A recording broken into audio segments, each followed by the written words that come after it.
ನಮ್ಮ ಮಾಜಿ ಮುಖ್ಯಮಂತ್ರಿಗಳಾದಂಥ ಕುಮಾರಸ್ವಾಮಿಯವರು ಒಂದು ಪ್ರಜಾಪ್ರಭುತ್ವದ ವ್ಯವಸ್ಥೆಯಲ್ಲಿ ಸಂವಿಧಾನವನ್ನು ಒಪ್ಪಿ ಈ ರಾಜ್ಯದಲ್ಲಿ 2 ಬಾರಿ ಆಕಸ್ಮಿಕನೋ ಅಥವಾ ಈ ಆಪರೇಷನ್ ಕಮಲನೋ ಯಾವುದೋ ಒಂದು ರೀತಿಯಲ್ಲಿ ಒಂದು ಮುಖ್ಯಮಂತ್ರಿ ಸ್ಥಾನದಲ್ಲಿ ಕೂತಿದ್ದಂಥವ್ರು. ಜೊತೆಗೆ ಅವ್ರು ಏನೇ ಮಾಡಿದ್ರೂ ಒಬ್ಬರು ಮಾಜಿ ಪ್ರಧಾನಿಗಳ ಮಗ ಅನ್ನೋ ಒಂದು ಅವ್ರ ಜೊತೆಗೆ ಲಿಂಕ್ ಇದೆ. ಅದನ್ನಿಲ್ಲ ಅಂತಲೂ ಹೇಳೋಕ್ಕಾಗಲ್ಲ, ಅದು ಯಾರಿಂದನೂ ಸುಳ್ಳು ಅಂತಲೂ ಹೇಳೋಕ್ಕಾಗಲ್ಲ. ನಿನ್ನೆ ಒಂದು ನಗಪಾಟ್ಲು ಒಂದು ವಿಚಾರವನ್ನು ಹೇಳಿದ್ದಾರೆ. ನನಗೆ ಇಂಥ ಒಂದು ವಿಚಾರನೂ ಸಹ ಒಬ್ಬ ರಾಜ್ಯದಲ್ಲಿ ಮುಖ್ಯಮಂತ್ರಿಯಾಗಿ ಆಡಳಿತ ಮಾಡಿದಂಥ ಒಬ್ಬ ರಾಜಕಾರಣಿ ಮಾತಾಡಲಿಕ್ಕೆ ಸಾಧ್ಯನಾ ಅಂತ ನನಗೆ ಆಶ್ಚರ್ಯ ಆಯಿತು. ಡಿ ಕೆ ಶಿವಕುಮಾರನ್ನು ನಾನು ಮುಖ್ಯಮಂತ್ರಿಯಾಗಿ ಒಪ್ಪಿಲ್ಲ. ಎರಡನೇ ಪದ 70% ಜನ ಅವರನ್ನು ಒಪ್ಪಿಲ್ಲ. ಅಂದರೆ ಇವರು ಸಂವಿಧಾನನೂ ಒಪ್ಪಲ್ಲ ಅಂತ ಇವರು ಇಂಡೈರೆಕ್ಟಾಗಿ ಹೇಳ್ದಂಗಿದೆ.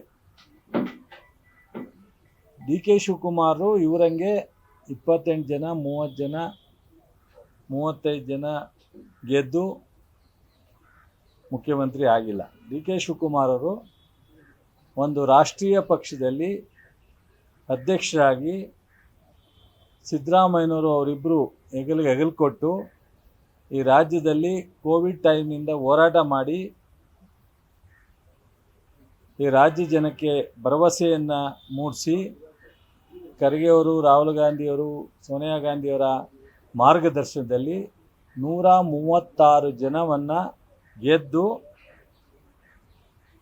ಸಿದ್ದರಾಮಯ್ಯನವರು ಮುಖ್ಯಮಂತ್ರಿಯಾಗಿ ಡಿ ಕೆ ಶಿವಕುಮಾರ್ ಉಪಮುಖ್ಯಮಂತ್ರಿಯಾಗಿ ಕೆಲಸ ಮಾಡಿದ್ದಾರೆ.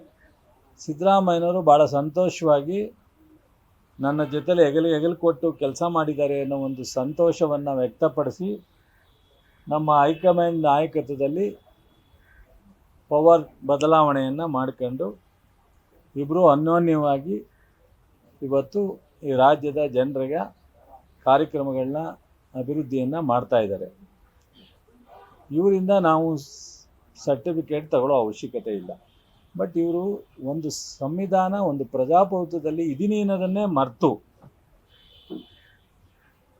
ನಾನು ಮಿಸ್ಟರ್ ಡಿ ಕೆ ಶಿವಕುಮಾರ್ ಅಂತ ಹೇಳೋರೆ.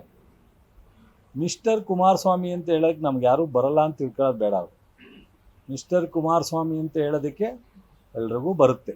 ಮಿಸ್ಟರ್ ಕುಮಾರಸ್ವಾಮಿ ಅವರೇ ಸ್ವಲ್ಪ ನಾಲ್ಗೆ ಹಿಡಿತದಲ್ಲಿ ಇಟ್ಕೊಂಡು ಮಾತನಾಡಿ, ಮತ್ತು ಇದು ಅತ್ಯಂತ ಮೂರ್ಖತನದ ಪರಮಾವಧಿ.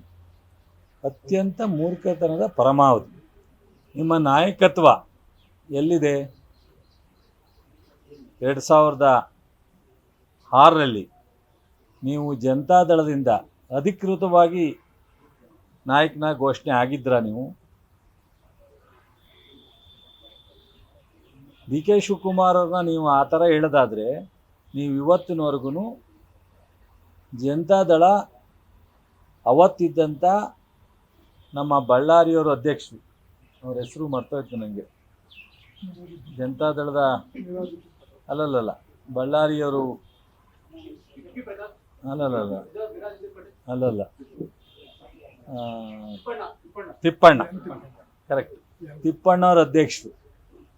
ತಿಪ್ಪಣ್ಣವ್ರನ್ನ ನಾನು ಸಂತೋಷ್ ಲಾಡು ಅವ್ರನ್ನ ಎತ್ತಾಯ್ಕೊಂಡು ಒಂದು ಕಡೆ ಇಟ್ಕೊಂಡು ದೇವೇಗೌಡರು ನಿಮಗೆ ವಿರುದ್ಧವಾಗಿ ಲೆಟ್ರ್ ಬರೆದಿದ್ರು ಗವರ್ನರ್ಗೆ. ನಾವು ಇವರನ್ನು ಒಪ್ಪಿಲ್ಲ, ನಮ್ಮ ಪಕ್ಷದಿಂದ ಇವರನ್ನು ನಮ್ಮ ಶಾಸಕಾಂಗ ಪಕ್ಷದ ನಾಯಕನಾಗಿ ಮಾಡಲಿಕ್ಕೆ ನಾವು ಒಪ್ಪಿಲ್ಲ ಅಂತ. ನಾವು ತಿಪ್ಪಣ್ಣನ ಎತ್ತಾಕೊಂಡು ಒಂದು ಕಡೆ ಇಟ್ಕೊಂಡು ಅವ್ರ ಕೈಯಲ್ಲಿ ಲೆಟ್ರ್ ಬರೆಸ್ಕೊಂಡು ನಿಮ್ಮನ್ನು ಅವತ್ತು ಶಾಸಕಾಂಗ ಪಕ್ಷದ ನಾಯಕನ ಮಾಡಿ ಮುಖ್ಯಮಂತ್ರಿ ಆಗಿತ್ತು.